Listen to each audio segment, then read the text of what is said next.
Fils et du Saint-Esprit. Amen. Grande joie d'être là avec toi en ce vendredi 15 mars. Et je vous rappelle toujours, vendredi, spécialement en ce temps de carême, c'est une journée de faire notre chemin de croix, de méditer à la passion de notre Seigneur Jésus-Christ. Une journée de prière, d'intercession, des petits sacrifices jeunes et aussi, on pourrait même dire, rajouter le partage, l'aumône, les pratiques que l'Église nous donne pour ce temps de carême.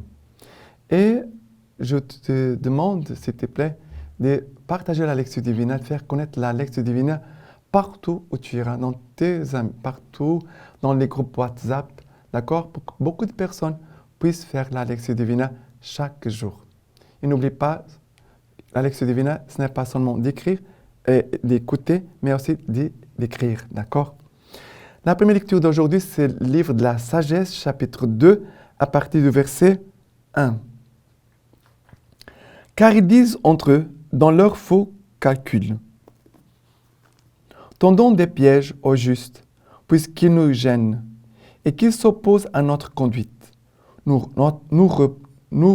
reprochent nos fautes contre la loi et nous accusent des fautes contre notre éducation.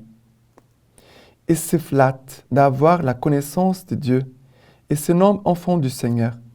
Il est devenu un blâme pour nos pensées. Sa vue même nous est à charge, car son genre de vie ne ressemble pas aux autres, et les sentiers sont tout différents. Il nous tient pour choses frélatées et s'écarte de nos chemins comme d'impureté. Il proclame heureux le sort final des justes et il se vante d'avoir Dieu pour Père. Voyons si ces dires sont vrais. Expérimentons ce qu'il en sera de sa fin. Car si le juste est fils de Dieu, il l'assistera et le délivrera des mains de ses adversaires. Éprouvons-le par l'outrage et la torture, afin de connaître sa sérénité et de mettre à l'épreuve sa résignation. Condamnons-le à une mort honteuse, puisque d'après ses dires, il sera visité.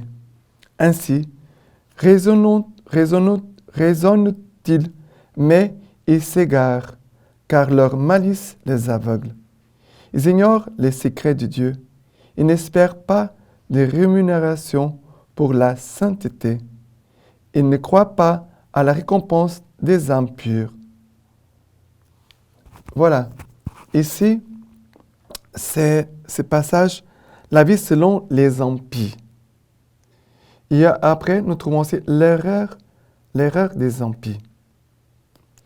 Mais c'est vrai que ces passages du chapitre 2 de Sagesse nous fait beaucoup penser à Jésus-Christ dans sa passion, dans ses conflits avec les Juifs, les pharisiens, les scribes, les grands prêtres.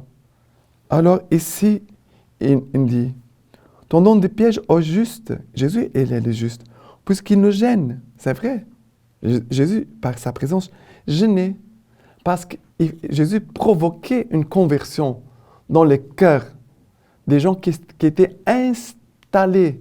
Les scribes, les pharisiens, ils étaient dans une foi installée. Voilà, ils avaient raison, ils savaient tout. Voilà, et ça veut dire que la conversion n'existait plus. Et Dieu vient déranger, Jésus-Christ vient déranger pour que les gens puissent se réveiller, puissent changer, améliorer, se convertir, changer de vie, se transformer. Mais ils ne voulaient pas. On est bien comme ça. On est bien comme ça. C'est grave, très grave, car un chrétien qui n'est pas dans une attitude de renouvellement, de recherche de Dieu, de vouloir avancer, faire des progrès, c'est un chrétien déjà mort, c'est un chrétien qui a déjà un pied dans l'enfer. Car notre chemin, ce n'est pas un chemin d'installation, voilà, tout est merveilleux. Dieu, par son Esprit Saint, viendra toujours nous aider pour faire des progrès. Et quand il a des situations qui nous dérange, parfois on n'aime pas, certainement, derrière, il y a l'action de l'Esprit Saint. On doit être ouvert à l'action de l'Esprit Saint. Mais ici, tous ces passages, chapitre 2, nous parlent de Jésus-Christ. Il dit, il est devenu blanc pour nos pensées, sa vue même nous est à charge, car son genre de vie ne ressemble pas aux autres, et ses sentiers sont tout différents. Il nous tient pour choses frélatées, et s'écarte de nos chemins comme d'impureté, et c'est vrai. Il proclame heureux le sort final des justes, la vie éternelle, et se vante d'avoir Dieu pour Père. Oui, Jésus qui regarde et garde toujours son cœur uni au Père. Voyons si ces dires sont vrais. Expérimentons ce qu'il en sera de sa fin. Car s'il est juste et fils de Dieu, il assistera et le délivrera des mains de ses adversaires. Éprouvons-le par l'outrage et la torture, afin de connaître sa sérénité. Ici, nous contemplons le visage de Jésus, la présence de Jésus en croix. Quand les gens se moquent de lui, disent « Ah, c'est le Fils de Dieu, descend de la croix, ils nous croiront, voilà !» Ça veut dire qu'ici, nous contemplons le visage et le cœur de Jésus quand il est sur la croix.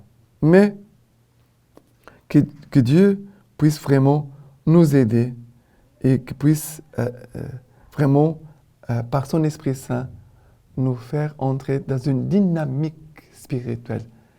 Notre chemin spirituel, c'est toujours un chemin de croissance. Mais chemin de croissance, ça ne veut pas dire progrès matériel, des biens, de bénédiction, voilà, tout est merveilleux parce que Dieu me bénit beaucoup. Ce n'est pas ça. Être béni de Dieu, ça ne veut pas dire toujours des progrès, des bienfaits, j'ai beaucoup de choses. Et il y a des gens qui croient que quand Dieu me bénit, il a toujours des biens matériels. Voilà. Tout réussir, le travail, l'argent. Non, ce n'est pas ça, non. Parce que le but de notre vie et l'intention de Dieu dans notre vie, ce n'est pas avoir la réussite en tout. Non. L'intention de Dieu pour notre vie, c'est que nous soyons sauvés. Le but de notre vie, c'est le ciel. Être sauvé, être avec Dieu pour toute l'éternité. Parce que ça ne m'intéresse pas rester ici 80 ans, merveilleux, tout est merveilleux, et voilà, dans l'abondance. Et après la mort, aller en enfer, ça ne m'intéresse pas. Je veux le ciel et la vie éternelle. Bien sûr, si Dieu nous accorde santé, des biens dans cette vie, merci Seigneur, merci Seigneur. Mais le but de notre vie spirituelle, ce n'est pas ça. Ce n'est pas les biens de cette terre. Le but de notre vie spirituelle sont les biens éternels. D'accord? Voilà, il ne faut pas se tromper. Et le psaume d'aujourd'hui, c'est le psaume 34, à partir du verset 17. Contre les malfaisants, la face du Seigneur, pour ôter de la terre leur mémoire. Écrit, le Seigneur écoute, de toutes leurs angoisses, il les délivre. Proche est le Seigneur des cœurs brisés, il sauve les esprits abattus. Malheur sur malheur pour les justes, mais de tous le Seigneur les délivre. Le Seigneur garde tous ses os, pas un ne sera brisé. Le Seigneur rachète l'âme de ses serviteurs, qui s'abritent en lui, n'expiera point. Ici, quand nous écoutons, le Seigneur rachète l'âme de ses serviteurs, qui s'abritent en lui, ne mourra pas. Ça veut dire ne mourra pas pour l'éternité. Parce que nous tous, nous allons toucher la mort un jour, mais la mort, ça sera le moment de notre passage vers Dieu.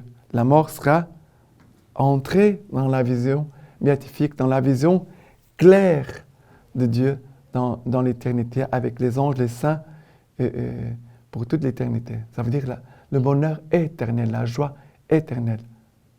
D'accord? Et l'évangile, c'est Jean, chapitre 7, à partir du verset 1. Après cela, Jésus parcourait la Galilée. Il n'avait pas pouvoir de circuler en Judée, parce que les Juifs cherchaient à le tuer. Or, la fête juive des tentes était proche. Mais quand ses frères furent montés à la fête, alors il monta lui aussi, pas au grand jour, mais en secret. On était déjà au milieu de la fête, lorsque Jésus monta au temple et se mit à enseigner. Après le verset 25, certains des gens de Jérusalem disaient, « N'est-ce pas lui qu'il cherche à tuer? Et les voilà qui parlent ouvertement sans qu'ils lui disent rien. Est-ce que vraiment les autorités auraient reconnu qu'il est le Christ? Mais lui, nous savons d'où il est, et tandis que le Christ à sa venue, personne ne saura d'où il est. » Alors Jésus, enseignant dans le temple, s'écria, « Vous me connaissez, et vous ne savez d'où je suis. Et vous savez d'où je suis. Et pourtant, ce n'est pas de moi-même que je suis venu, mais celui qui m'a envoyé est véridique. Vous les connaissez, vous ne les connaissez pas. Moi, je les connais, parce que je viens d'auprès de lui, et c'est lui qui m'a envoyé. » Il cherchait alors à les saisir, mais personne ne porta la main sur lui, parce que son heure n'était pas encore venue. Alors, ici, les gens disent qu'ils connaissent, mais lui, nous savons d'où il est, tandis que le Christ à sa venue, personne ne saura d'où il est. Même cette phrase, elle est pleine d'ignorance. Parce que déjà dans l'Ancien Testament, nous trouvons beaucoup de passages qui nous parlent de la venue du Messie, des passages messianiques, qui nous parlent de la naissance du Messie, qui nous parlent de la mission du Messie, qui nous parlent aussi de son départ du Messie, on pourrait dire de sa passion. On trouve cela dans l'Ancien Testament. Comment ils disent qu'ils ne savent pas? Les rois mages, quand ils sont arrivés à Jérusalem, ils sont allés chercher des nouvelles de Jésus-Christ. Où doit naître le Messie? À Bethléem d'Ephrata. Ils ont trouvé la réponse dans les Écritures. Ça veut dire que les grands prêtres qui étaient dans la cour du roi ont trouvé la réponse. À Bethléem. Comment ils disent, nous ne savons pas d'où il vient? Ici, c'est grave parce qu'ils avaient beaucoup de connaissances, mais cette connaissance les a rendus vraiment aveugles. Aveugles, on pourrait même dire bêtes, sans intelligence. C'est pour ça que Jésus parfois va reprocher, mais vous êtes sans intelligence, vous ne comprenez pas. Et parfois, nous, on ne comprend pas. Nous sommes aveugles, nous sommes endurcis, fermés dans notre péché. Que l'Esprit Saint nous aide à contempler le visage du Père, que l'Esprit Saint nous aide aussi à contempler le visage de Jésus qui vraiment vient d'auprès du Père, qui vient pour nous communiquer l'amour du Père et nous sauver. D'accord? Et la lecture patristique d'aujourd'hui de saint Athanase. La grâce de cette fête n'est pas limitée à une époque et son splendide rayon ne souffre pas du déclin. Il est toujours prêt à éclairer l'esprit de ceux qui le veulent. Sa puissance brille continuellement en ceux dont l'âme est éclairée et qui s'appliquent au livre saint, jour et nuit. Ainsi l'homme qui est appelé heureux dans le psaume, heureux l'homme qui n'est pas allé à la réunion des impies, qui ne s'est pas arrêté sur les chemins des pécheurs, qui ne s'est pas assis dans l'assemblée des corrompus, mais qui s'attache à la loi du Seigneur, qui médite cette loi jour et nuit. Maintenant, je vous laisse la bénédiction par les mains toutes pures de la Vierge Marie. Que Dieu Tout-Puissant vous bénisse et vous garde. Le Père, le Fils et le Saint-Esprit. Amen.